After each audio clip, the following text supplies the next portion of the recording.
नमस्कार दोस्तों, स्वागत है आपका study for civil services. Study for civil services के साथ में तो ये वाला टेलीग्राम जरूर ज्वाइन करके रखिए। यूट्यूब चैनल में हमारे साथ है तो भी ये वाला टेलीग्राम ज्वाइन करना बहुत ज्यादा जरूरी है। सारे नोटिफिकेशन, सारे अपडेट, सारे मोस्ट इंपोर्टेंट पिक्स, सारा रिवीजन सब कुछ यहाँ पे बताया जाता है। देखिए, इस फ्री जो इनिशिएटिव की पीडीएफ आपको सिर्फ पेड ग्रुप में मिल सकती है। हमारा पेड ग्रुप भी चल रहा है इस फ्री इनिशिएटिव के साथ साथ। वीडियो हमारे फ्री रहेंगे हमेशा, लेकिन इसके साथ साथ हमारा पेड ग्रुप भी चल रहा है जहां पे आपको कंप्लीट स्टडी मटेरियल मिलेगा। कंप्लीट आपको आंसर राइटिंग जो है करवाई जाएगी, कंप्लीट फीडबैक दिया जाएगा, कैसे क्वेश्चन को समझना है, किस तरह के क्वेश्चन में क्या आंसर लिखना है, पॉइंट टू पॉइंट एक एक चीज बताएंगे आपके साथ हमारे एक्सपर्ट, और कंप्लीट आपको पर्सनल गाइडेंस भी दिया जाएगा। ज्यादा जानकारी के लिए 8564880530 या 9696066089 पे कॉल या व्हाट्सएप कर सकते हैं, या फिर मुझे डायरेक्टली व्हाट्सएप कर सकते हैं 7838692618 पे। Friends, welcome to study for civil services. इसमें हम डिस्कस करने वाले हैं बीपीएससी मेंस जीएस पेपर 2 को, और इसमें हम करेंगे 48 से लेकर 52 जो एग्ज़ाम हुआ था उसको डिस्कस करेंगे। इसको स्टार्ट करने से पहले मैं आपको बताना चाहूँगी कि आप हमारे पेड ग्रुप से भी जुड़ सकते हैं। यहाँ पर UPSC, BPSC, UPPSC, UPSC, EPFO जैसे एग्जाम्स के लिए टेस्ट सीरीज़ और कंप्लीट स्टडी मटेरियल दोनों के ही ऑप्शंस अवेलेबल हैं। इससे संबंधित अधिक जानकारी आपको इन गिवन नंबर्स पर मिल जाएगी। साथ ही आप टेलीग्राम के माध्यम से भी हमसे जुड़ सकते हैं। इससे जुड़ने से आपको चैनल से रिलेटेड सारे अपडेट्स टाइमली मिल जाएंगे, राइट। तो आइए इसको स्टार्ट करते हैं। इसमें पहला क्वेश्चन है कि जाति और वर्ग भारतीय राजनीति में महत्वपूर्ण भूमिका निभाती है। इस युक्ति के संदर्भ में बिहार के विशेष संदर्भ में हमको व्याख्या करनी है। तो कास्ट और जो क्लास पॉलिटिक्स है play important role in Indian politics. तो ये आपको अच्छे से पता है कि हम आज भी देखते हैं कि क्लास और कास्ट पॉलिटिक्स इंडियन पॉलिटिक्स का एक अहम हिस्सा बन चुकी है। तो इसको हमको बेसिकली बिहार के संदर्भ में बताने के लिए कहा गया है। तो देख लेते हैं। देखिए, स्वतंत्रता संघर्ष से ही जाति और वर्ग की राजनीति की भूमिका का हम पता लगा सकते हैं। वहाँ से ही इसके जो फाउंडेशन है वो शुरू हो गई थी। चुनावों के दौरान ये मुख्य एजेंडा बन जाता है। जहाँ भी स्टेट में चुनाव होने वाले होते हैं तो वहाँ पर कास्ट और क्लास पॉलिटिक्स को इम्पोर्टेंस दी जाने लगती है। हालांकि कहा जाता है कि हम विकास की राजनीति पर लड़ रहे हैं चुनाव, डेवलपमेंट की पॉलिटिक्स पर, लेकिन क्लास और कास्ट ये हमेशा चुनाव में इम्पोर्टेंट रहते ही हैं, ठीक है। राजनीतिक दल और उम्मीदवार चुनाव जीतने के कारक के रूप में जाति का प्रयोग करते हैं। वे उस क्षेत्र को की प्रभुत्वशाली जाति के अनुसार ही पार्टियों के प्रत्याशियों को चुनते हैं। तो ये देखिए, बहुत ही कॉमन चीज़ है जो आप देखते भी हैं अगर आप चुनावों को फॉलो करते हैं प्रॉपरली। ऐसा कहा जाता है कि अधिकांश यादव जो है वो राजद को वोट देते हैं, और अधिकांश जो अगड़े वर्ग के लोग हैं वो एनडीए को वोट देते हैं।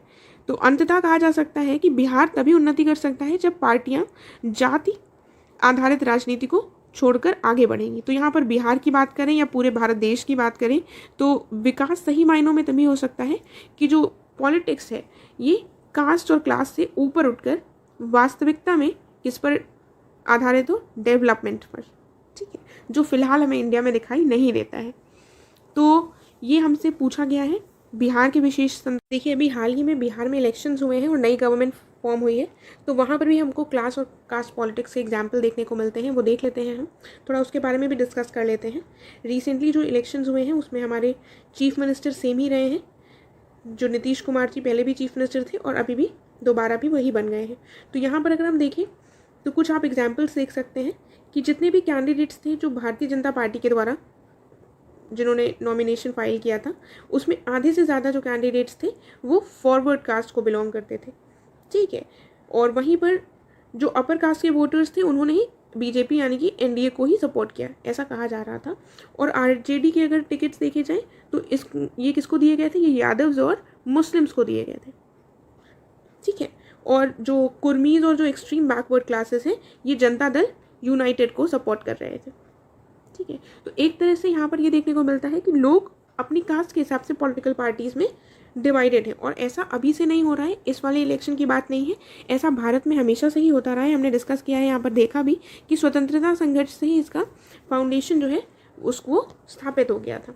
और इंडिपेंडेंस के बाद से अगर हम देखें तो बिहार की जो पॉलिटिक्स है इसमें जो फॉरवर्ड कास्ट हैं ये कांग्रेस को सपोर्ट करती थी, कांग्रेस द्वारा डोमिनेट होता था बिहार। जो अपर कास्ट के लैंडलॉर्ड्स थे ये लगभग 40%, कितनी इनकी पॉपुलेशन थी? लगभग 40% से ज़्यादा इनका रूलिंग अलायंस के साथ ये रहे हैं 1990 तक। उसके बाद 1/3 से ज़्यादा जो स्टेट का बजट रहा है वो डिकेड्स तक सबसे ज़्यादा किसके ऊपर रहा है? आज भी है, उसके एग्रीकल्चर और इरिगेशन पर ही डिपेंडेंट रहा है। कि 1967 तक कांग्रेस का ही रहा है हस्तक्षेप, या कांग्रेस की ही सरकार रही है। जब कांग्रेस का यहाँ पर हम देखते हैं डिक्लाइन, तो उसके बाद छोटी छोटी पार्टीज आती हैं और उसके बाद ही देखने को मिलता है सबसे ज़्यादा ये कास्ट पॉलिटिक्स और ज़्यादा देखने को मिलती है कि जो मैंने अभी आपको बताया कि जिस हिसाब से जो भी डिविजन्स हैं कि ओबीसी की अलग पार्टी हो गई है और जो अपर कास्ट है उनकी अलग पॉलिटिकल पार्टी हो गई है। तो यहाँ पर हमको बिहार के संदर्भ में बात करनी है, वरना ऐसा हमको देखने को पूरे देश में ही मिलता है, राइट। तो इस तरह से थोड़ा आप एग्जाम्पल दे सकते हैं, ये चीज़ें शुरुआत से ही आ गई थी हमारे सिस्टम में, ठीक है।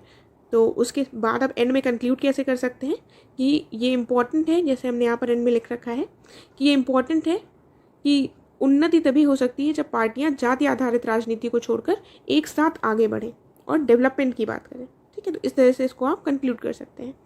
फिर दूसरे क्वेश्चन पर आते हैं, भारतीय संघवाद जो व्यवस्था है इसमें सामयिक दिगों की व्याख्या करें और क्या राज्यों की को अधिक स्वायत्तता की आवश्यकता है। यानी कि जो रीसेंट ट्रेंड्स हैं इंडियन फेडरलिज्म में उनको डिस्कस करना है, उनको एक्सप्लेन करना है और इंडियन स्टेट्स को क्या ज़्यादा ऑटोनॉमी की ज़रूरत है इसके बारे में भी बताना है। तो संघवाद के भारतीय मॉडल को अर्ध संघीय प्रणाली भी कहा जाता है, इससे पहले भी हमने इसको देखा है, क्योंकि इसमें संघ और यूनियन दोनों की ही विशेषताएं, यानी कि इसमें फेडरल स्ट्रक्चर के भी कैरेक्टरिस्टिक्स हैं और यूनिटरी स्ट्रक्चर के भी कैरेक्टरिस्टिक हैं। यूनिटरी स्ट्रक्चर कब हो जाता है, जब इमरजेंसी लगती है तो सेंट्रल के पास ज़्यादा पावर्स हो जाती हैं, जो रेसिड्यूरी पावर्स हैं वो किसके पास चली जाती है, सेंट्रल गवर्नमेंट के पास। तो इस तरह से यूनिटरी की भी विशेषता यहाँ पर देखने को मिलती है। तो रिसेंट ट्रेंड्स क्या रहे हैं, तो इसकी अगर बात करें तो इसमें हमको रीजनलिज्म, सेंट्रलाइज्ड अमेंडमेंट पावर, केंद्रीकृत योजना, क्षेत्रीय असमानता, एथनिक प्रॉब्लम नॉर्थ ईस्ट की, ये सब देखने को मिलता है, ठीक है। और माल और सेवा कर यानी कि जीएसटी के कम राजस्व की भरपाई के लिए केंद्र सरकार की अपनी प्रतिबद्धता से केंद्र सरकार ने इनकार कर दिया था। और भारत जैसे जो विविध और बड़े देश हैं इनको संघवाद के स्तंभों अर्थात जो राज्य की स्वायत्ता है, राष्ट्रीय एकीकरण है, केंद्रीयकरण है और विकेंद्रीकरण है, राष्ट्रीयकरण और क्षेत्रीयकरण, इन सभी के बीच में एक बैलेंस इस्टेब्लिश करने की ज़रूरत है। यदि बैलेंस नहीं होगा तो ये जो सामंजस्य है वो बिगड़ जाएगा और हमारा जो देश का फेडरल स्ट्रक्चर है वो भी प्रभावित हो जाएगा।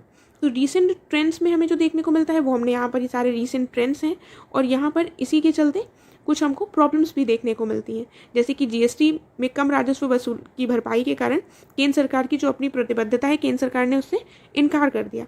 तो ऐसी जगहों पर दोनों के बीच में जो फेडरल स्ट्रक्चर है उसमें थोड़े कॉन्फ्लिक्ट्स देखने को मिलते हैं। और हम एंड में क्या करेंगे कि जो भी इंडिया का स्ट्रक्चर है, फेडरल स्ट्रक्चर है, उनमें जो भी स्तंभ है उन सबके बीच में एक बैलेंस रहना चाहिए, ठीक है। तो इस तरह से इसको हम कंक्लूड करेंगे और इन पॉइंट्स को हम थोड़ा और एक्सैचुरेट कर सकते हैं और एक्सप्लेन कर सकते हैं। जैसे रीजनलिज्म, क्षेत्रवाद को बढ़ावा मिला है और क्षेत्रवाद को बढ़ावा मिलने से क्या हुआ है, ये इसके भी कुछ अच्छी चीज़ें भी हैं इसमें और कुछ बुरी चीज़ें भी हैं। अच्छी चीज़ें ये हो जाती हैं कि जो क्षेत्रीय स्तर के जो भी इश्यूज़ हैं उनको बढ़ावा मिल जाता है, उनको सॉल्व किया जा सकता है। बाकी सेंट्रल अगर गवर्नमेंट सेंट्रलाइज प्लानिंग करेगी तो क्षेत्रीय इश्यूज़ को कई बार नज़रअंदाज कर दिया जाता है। तो क्षेत्रवाद जैसी चीज़ें देखने को मिलती हैं। सेंट्रलाइज्ड अमेंडमेंट पावर है, यानी कि जो कॉन्स्टिट्यूशनल अमेंडमेंट है वो केवल सेंट्रल गवर्नमेंट ही कर सकती है। केंद्रीकृत योजना, अगर सेंट्रलाइज्ड प्लानिंग करेंगे तो कौन सा अप्रोच अपनाया जाएगा सेंट्रलाइज्ड प्लानिंग में, मेनली टॉप टू बॉटम, जिसकी वजह से जो बॉटम ग्राउंड लेवल पर जो चीज़ें हैं वो सुधर नहीं पाएंगी। इसीलिए हमारे यहाँ कौन सी प्लानिंग की बात की जाती है, डिसेंट्रलाइज्ड प्लानिंग की बात करी जाती है और बॉटम टू टॉप अप्रोच अपनाने की बात की जाती है। उत्तर पूर्व की जो जातीय समस्या है ये भी देखने को मिलती है, ठीक है। और जीएसटी का ये रीसेंट एग्जाम्पल है, इसको भी हमने देख लिया है। और अगर हमसे एंड में पूछा गया है do the states need more autonomy, तो हमको ये नहीं कह देना है कि येस हाँ ऑटोनॉमी उनको चाहिए, ऐसा नहीं कहना है। हमको क्या कहना है, हमको अपना आंसर डिप्लोमेटिकली एंड करना है। हमको कहना है कि नहीं, हाँ या नहीं स्ट्रेट फॉरवर्ड नहीं कहना है। हमको कहना है एक बैलेंस मेंटेन करने की ज़रूरत है कि जो जो जिनकी शक्तियाँ हैं उनका आपस में सामंजस्य बना रहे, वो बैलेंस ने अपने तरीके से काम करती रहे, ठीक है। हाँ या ना में आपको ऐसे क्वेश्चंस का जवाब नहीं देना होता है, आपको घुमा फिरा कर अपना एक स्टेटमेंट बनाकर आंसर लिखना होता है। आगे देखते हैं, बात की गई है भारत में गठबंधन की राजनीति एक उल्लेखनीय विशेषता बन गई है, लेकिन यह एक स्थिर सरकार प्रदान करने में असफल रही है। इस पर टिप्पणी करनी है। देखिए, coalition politics in India has become a remarkable feature but it is yet to provide a stable government. गठबंधन सरकार कब होती है, जब इलेक्शंस के बाद किसी भी एक पॉलिटिकल पार्टी के पास मेजॉरिटी में सीट्स नहीं उसने हासिल की होती हैं, तो जो छोटी छोटी पार्टीज़ ने कुछ कुछ सीट्स हासिल की होती हैं वो मिलाकर सरकार बनाती हैं मिलकर। तो हर जो पॉलिटिकल पार्टी होगी इसकी आइडियोलॉजी डिफरेंट होगी, इसके एम्बिशंस डिफरेंट होंगे, एम्स डिफरेंट होंगे, ऑब्जेक्टिव्स डिफरेंट होंगे, तो उस हिसाब से वो कार्य करती है। लेकिन जब ये लोग मिल जाते हैं तो इन लोगों को आपस में कॉम्प्रोमाइज़ करना पड़ता है कि चलो ठीक है कि हम तुम्हारी पार्टी से कुछ मिनिस्टर हो जाएंगे, मेरी पार्टी से कुछ मिनिस्टर हो जाएंगे, मेरी पार्टी से कुछ हो जाएंगे। तो इस तरीके से मिलजुल कर जो सरकार बनती है उसको कोएलिशन गवर्नमेंट कहते हैं। इसमें उतनी स्टेबिलिटी नहीं होती है, क्योंकि मान लीजिए इस पार्टी की इन्होंने कहा कि हमारे जो हित हैं वो इससे पूरे नहीं हो रहे हैं, हम हट जा रहे हैं, इन्होंने कहा हम हट जाएंगे, ये अगर हट गए तो ये जो पार्टी है वो मेजॉरिटी लूज़ कर देगी, ये जो कोएलिशन गवर्नमेंट बनी है, और इन्होंने मेजॉरिटी लूज़ कर ली तो सरकार गिर जाएगी। इसीलिए काफ़ी अनस्टेबल होती है और आपस में सामंजस्य बैठाना काफ़ी डिफ़िकल्ट हो जाता है। तो ये देख लेते हैं। और इंडिया में इतनी सारी पॉलिटिकल पार्टीज हैं, सब चुनाव लड़ती हैं, तो अक्सर ऐसा देखा जाता है कि मेजॉरिटी में कोई पावर में पार्टी नहीं आ पाती है, तो एक कोएलिशन गवर्नमेंट ही बनती है। ठीक है, तो अब इस पर टिप्पणी करनी है तो इसके पॉजिटिव और नेगेटिव पॉइंट्स हमको देखने होंगे। तो गठबंधन सरकार एक ऐसी सरकार है जहां 2 या 2 से अधिक राजनीतिक दल सरकार बनाने में भाग लेते हैं। ये मैंने आपको ऑलरेडी समझा दिया है। सकारात्मक चीज़ क्या है, एकल पार्टी की जो शक्ति है वो उसको कम करती है, कि अगर एक ही पार्टी आ जाती है तो कई बार देखा जाता है कि वो कैसी हो जाती है, वो अपनी जो शक्तियाँ हैं उनका दुरुपयोग करने लगती है। ठीक है, और वो अपने आप को सबसे ज़्यादा शक्तिशाली समझने लगती है। और कोएलिशन गवर्नमेंट में क्या होता है कि सबकी बात मानकर उनको काम करना होता है, इसलिए कोई भी एक पार्टी सबसे शक्तिशाली नहीं हो पाती। क्षेत्रीय दलों के समर्थन से बनी गठबंधन सरकार उन्हें निर्णय लेने में मदद करती है कि जो भी क्षेत्रीय समस्याएं हैं, अगर क्षेत्रीय पार्टी उसमें सम्मिलित होगी तो वो उसको सॉल्व करने में हेल्प करेगी। एक आकार सभी पर उपयुक्त दृष्टिकोण भारतीय संदर्भ में काम नहीं आता, वन साइज फिट्स ऑल। इसीलिए छोटे छोटे पार्टीज मिलकर जब बनती हैं तो सारे ही एस्पेक्ट, सारे ही जितनी प्रॉब्लम्स हैं, जितने सबका रिप्रेजेंटेशन हो जाता है एक तरह से। भारत विविध संस्कृतियों और जनसंख्या का देश है, और गठबंधन सरकार विभिन्न संस्कृतियों के लोगों को जो प्रतिनिधित्व है वो प्रदान करती है। ठीक है, क्योंकि कई सारी पार्टीज हो जाती हैं। और ऋणात्मक पॉइंट क्या हो जाएगा, अस्थिरता यानी इंस्टेबिलिटी, जो मैंने आपको ऑलरेडी बता दिया है। निर्णय लेने की जो गति है वो भी धीमी पड़ जाती है, क्योंकि सबके बीच में कॉम्प्रोमाइज़ को सेटल करना पड़ता है, कोई भी इश्यूज है उनको रिजॉल्व करना पड़ता है, कोई भी डिसीजन लेने से पहले सबको आपस में बात करनी पड़ती है। ठीक है, क्षेत्रीय हित जो है ये राष्ट्रीय हितों के ऊपर हो जाते हैं। कई बार जो रीजनल पार्टीज हैं वो अपने हितों को सर्वोपरि मानने लगती हैं, और जो नेशनल इंटरेस्ट हैं वो छोटे पड़ जाते हैं। गठबंधन सरकार विविध आबादी के लिए एक बड़ी सफलता साबित हो सकती है, हालांकि इसे राष्ट्रीय हितों को व्यक्तिगत हितों से ऊपर रखना चाहिए। तो इस तरह से हम इसको कंक्लूड कर सकते हैं कि एक बड़ी आबादी के लिए गठबंधन सरकार अच्छी साबित हो सकती है। इसको हम ये नहीं कह सकते कि ये बुरी है, लेकिन इम्पॉर्टेंट क्या है कि जो नेशनल इंटरेस्ट हैं उनको हमेशा सर्वोपरि रखना चाहिए, ना कि अपने रीजनल और इंडिविजुअल इंटरेस्ट। राइट, फिर हम देखते हैं नेक्स्ट क्वेश्चन को। यहाँ पर बिहार के संदर्भ में ग्रामीण स्थानीय सरकारों के कामकाज की 1994 से आज तक के कार्यों की हमको व्याख्या करनी है, यानी कि analyse the functioning of the rural local governments in India since 1994 with special reference to Bihar. तो आपको पता है भारतीय गांवों में पंचायतें शुरू से ही ज़मीनी लोकतंत्र की रीढ़ रही हैं, और 73वां संविधान संशोधन हुआ था 1992 में। इसने ग्रामीण शासन के जो लोग हैं उनकी भागीदारी को ग्रामीण शासन में सुनिश्चित करने के लिए त्रिस्तरीय पंचायती राज व्यवस्था शुरू की थी, और इनको कॉन्स्टिट्यूशनल स्टेटस भी दे दिया था। तो ग्रामीण स्थानीय सरकार के कार्य क्या रहे हैं और उसमें क्या समस्या रही है उनको देख लेते हैं। यहाँ पर त्रिस्तरीय जो है इसको थोड़ा सा डिस्कस कर लेते हैं। देखिए, डिस्ट्रिक्ट लेवल पर अगर हम देखें तो डिस्ट्रिक्ट लेवल पर हमें देखने को मिलता है ज़िला परिषद, और ब्लॉक लेवल पर होता है पंचायत समिति, और विलेज लेवल पर क्या होता है, ग्राम पंचायत। तो ये 3 लेवल की 3 टियर सिस्टम होता है, ये हमने डिस्कस कर लिया।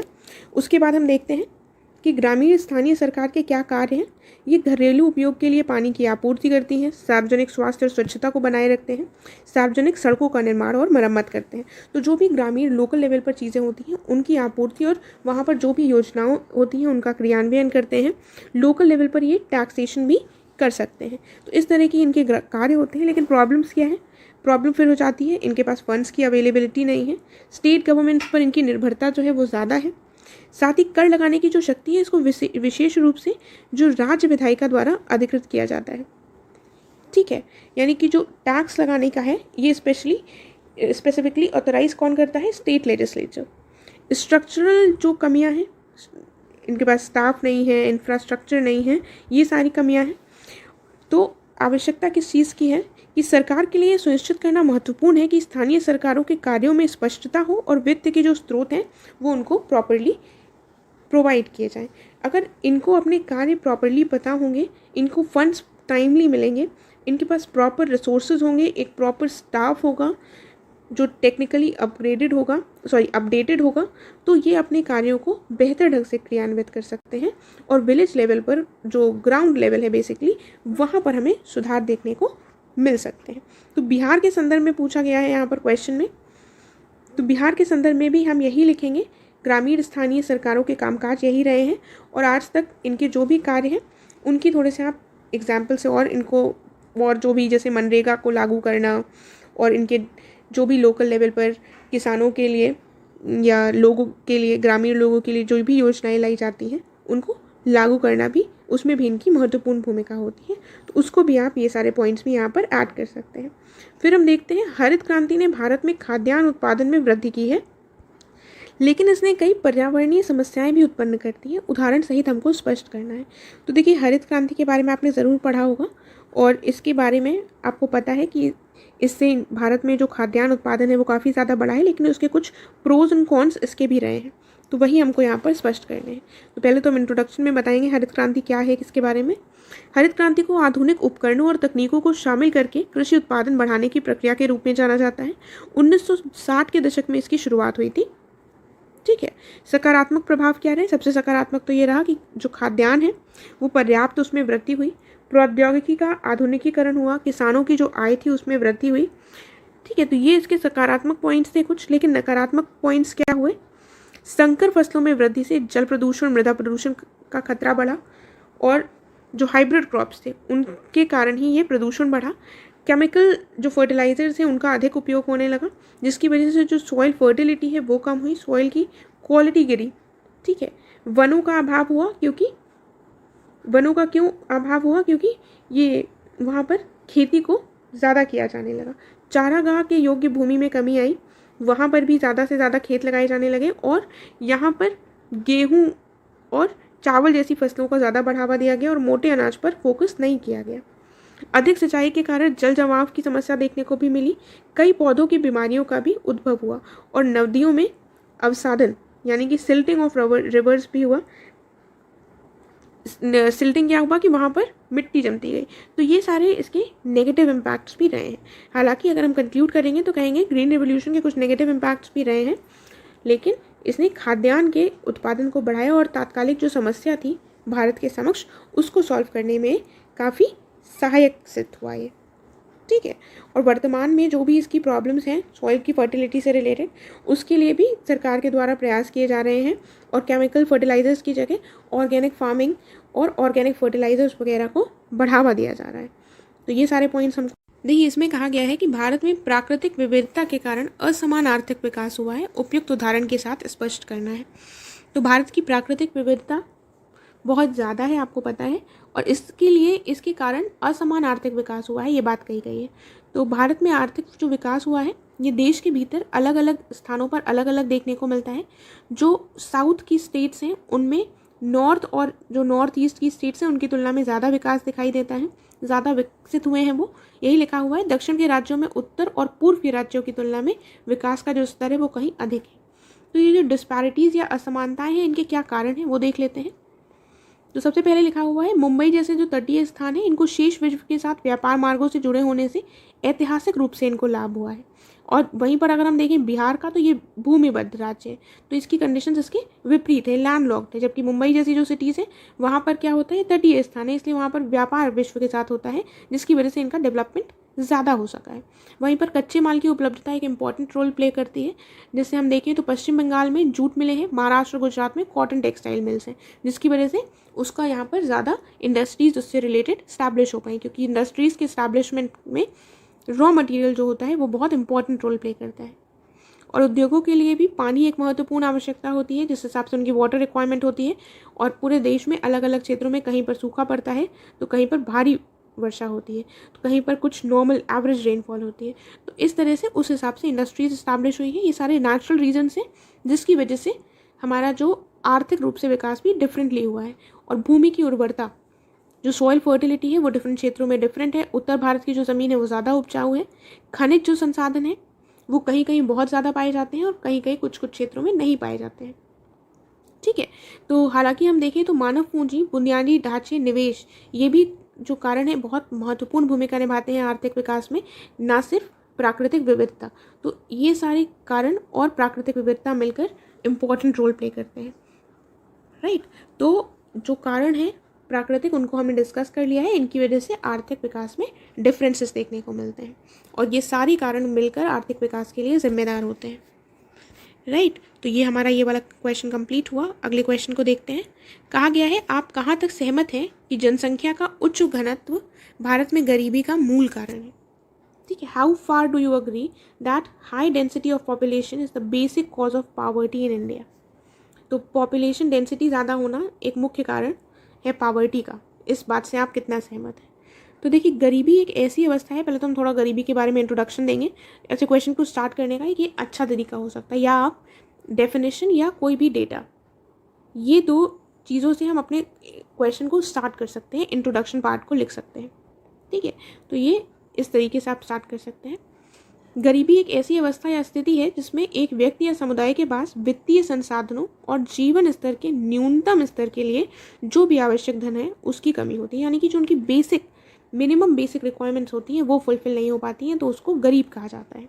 गरीबी कई कारणों से होती है, इसके कई कारण होते हैं। बढ़ती जनसंख्या इसमें से एक कारण ज़रूर है, एक इम्पॉर्टेंट रीज़न है पॉपुलेशन। बढ़ी हुई जनसंख्या से किसी राष्ट्र के सीमित संसाधनों पर प्रतिस्पर्धा बढ़ जाती है। जब रिसोर्सेज लिमिटेड हैं और ज़्यादा जनसंख्या होगी तो उस पर प्रेशर ज़्यादा बढ़ जाएगा, ठीक है, और कंपटीशन बढ़ जाएगा, जिसके चलते ये सरकार की प्रत्येक नागरिक के लिए प्रदान करने की जो क्षमता है उसको भी बाधित करती है। अब सरकार के पास कुछ ही, मान लीजिए 4 चीज़ें और नागरिक बहुत सारे हैं, तो सरकार कैसे डिस्ट्रीब्यूट करेगी? सरकार अपने रिसोर्सेज को प्रॉपर्ली डिस्ट्रीब्यूट नहीं कर पाएगी, और यही रीज़न है कि सीमित जो संख्या में नौकरियां हैं इनके लिए प्रतिस्पर्धा बहुत ज़्यादा हो जाती है। बेरोजगारी, कुशल श्रम की कमी, औद्योगिकरण की कमी, बुनियादी ढांचे की कमी, ये भी कुछ ऐसे इंपॉर्टेंट रीजंस हैं जिसकी वजह से गरीबी होती है। तो हम ये नहीं कह सकते कि पॉपुलेशन डेंसिटी एक मात्र कारण है, हालांकि ये ज़रूर है कि ये एक इम्पॉर्टेंट कारण है, बहुत ज़्यादा पॉपुलेशन बहुत इंपॉर्टेंट कारण है गरीबी के लिए, लेकिन इसके अलावा कुछ और रीजंस भी होते हैं, ठीक है, तो उनको भी हमें ज़रूर मेंशन करना होता है। इस प्रकार गरीबी से लड़ने के लिए समग्र दृष्टिकोण को अपनाना आवश्यक है। एक हम ऐसी होलिस्टिक अप्रोच को अपनाएं जिससे हम गरीबी से लड़ सकें। इसके अलावा बढ़ती जनसंख्या को नीतियों के क्रियान्वयन से और जन्म नियंत्रण संबंधी जागरूकता के द्वारा नियंत्रित करने की भी आवश्यकता है, ताकि ऐसा ना हो कि पॉपुलेशन कॉन्स्टेंटली बढ़ती रहे और हमारे रिसोर्सेज पर दबाव भी साथ में बढ़ता रहे, ठीक है। तो हम क्या कहेंगे कि पॉपुलेशन जो है एक इम्पॉर्टेंट कारण है गरीबी के लिए, लेकिन इसके अलावा और भी कारण जिम्मेदार हैं, और अंत में हम लिखेंगे एक होलिस्टिक अप्रोच के माध्यम से हमें गरीबी से निपटने की आवश्यकता है, ठीक है। तो इसके साथ आप चीज़ों को और इसमें पॉइंट्स ऐड कर सकते हैं, कुछ डेटा भी ऐड कर सकते हैं। जो मेन बेसिक पॉइंट्स हैं वो हमने यहाँ पर डिस्कस कर लिए हैं। फिर कहा गया है कि भारत में कचरे के प्रबंधन और उनसे उत्पन्न ऊर्जा की संभावनाओं पर एक लेख लिखना है। तो ठोस कचरा प्रबंधन वैश्विक चिंतन का मुद्दा बन गया है, क्योंकि जो शहरी आबादी है ये लगातार बढ़ती जा रही है और जो उपभोग पैटर्न है ये इसमें भी बदलाव देखा गया है। ये एक व्यापक, संगठित, लागत प्रभावी और पर्यावरण के अनुकूल तरीका सुनिश्चित करने के लिए अपनाया जाता है, यानी कि एक कॉम्प्रिहेंसिव, ऑर्गेनाइज्ड, कॉस्ट इफेक्टिव और एनवायरनमेंट फ्रेंडली मेथड को अडॉप्ट करने की यहाँ पर बात करने की गई है। तो अपशिष्ट प्रबंधन में 4 R आते हैं बेसिकली। कौन कौन से आते हैं? रिडक्शन, रिसाइकलिंग, रीयूज और रिकवरी। यानी कि इनको ही, जैसे 4 R आपने लिखा है तो इनको ही आप इंग्लिश वाला ही वर्ड्स इंग्लिश में इनको रिडक्शन को ऐसे कर लिख दीजिए, ठीक है। ये भी लिख सकते हैं, कोई प्रॉब्लम नहीं है। तो भारत में बेसिकली जो कचरे के प्रबंधन है उनसे उत्पन्न ऊर्जा की संभावनाओं पर हमको बताना है। तो कचरे के प्रबंधन के लिए एक जैविक प्रजनन यानी कि बायोलॉजिकल रिप्रोसेसिंग की जाती है। इसके अलावा सैनिटरी जो लैंडफिलिंग में डंप किया जाता है, जैवोपचारण यानी कि बायो रेमेडिएशन जैसे प्रोसेस किए जाते हैं। और कहा गया है चूंकि भारत अपशिष्ट प्रबंधन और ऊर्जा सुरक्षा की दोहरी चुनौतियों से जूझ रहा है, इसलिए हम क्या कर सकते हैं, अपशिष्ट से ऊर्जा यानी कि वेस्ट टू एनर्जी इसका प्रयोग कर सकते हैं और इसमें काफ़ी बड़े अवसर हैं। अपशिष्ट से ऊर्जा के लिए कौन कौन सी तकनीक है? बायो कंपोस्टिंग, इंसिनरेशन, इन माध्यमों से हम जो भी वेस्ट जनरेट हुआ है उससे इलेक्ट्रिसिटी, एनर्जी जनरेट कर सकते हैं। इस प्रकार अपशिष्ट से ऊर्जा जो तंत्र है ये स्वच्छ भारत मिशन 2 के लक्ष्य को प्राप्त करने में भी काफ़ी ज़्यादा मदद कर सकता है, क्योंकि जो हमारे लिए वेस्ट एक प्रॉब्लम बन के सामने आया है उसी से यदि हम एनर्जी जनरेट करें तो ये हमारी डुअल समस्याओं को सुलझा सकता है, राइट। तो ये हम यहाँ पर लिख सकते हैं क्या क्या संभावनाएं हैं। यहाँ पर हमको एक टिप्पणी लिखनी थी, वो लिख दी है हमने। नेक्स्ट क्वेश्चन की तरफ बढ़ते हैं। बात की गई है कि कृषि की सततता में जैव प्रौद्योगिकी के महत्व की विवेचना करनी है और उदाहरणों की मदद से बताना है। Discuss the role of biotechnology in sustainable agriculture.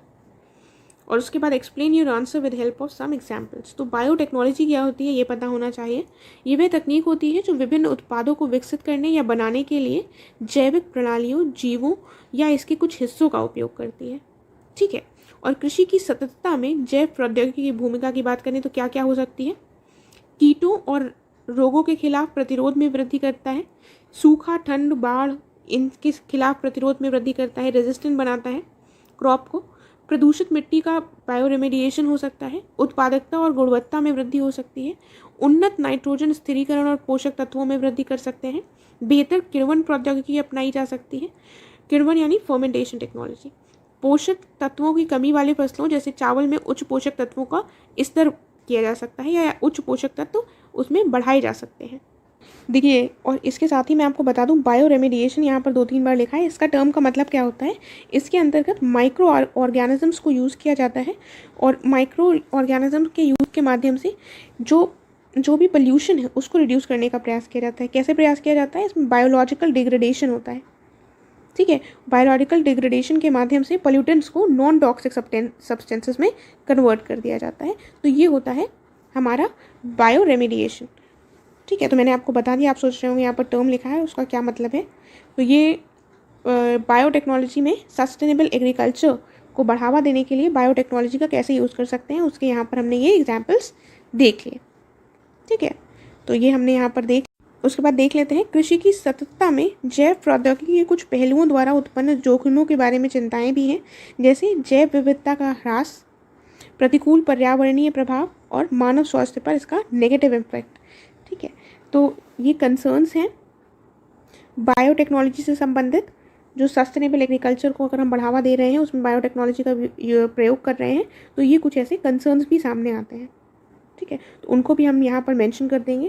Question में हमसे पूछा गया था कि कृषि की सततता में जैव प्रौद्योगिकी के महत्व की विवेचना कीजिए। तो हमने महत्व बता दिया है, उदाहरण भी दे दिए हैं और हमने इसके थोड़े से नेगेटिव इम्पैक्ट्स भी बता दिए हैं। और कंक्लूजन में हम क्या करेंगे। कंक्लूजन में फिर हम एक बताएंगे कि हमें एक कॉम्प्रिहेंसिव होलिस्टिक अप्रोच की ज़रूरत है।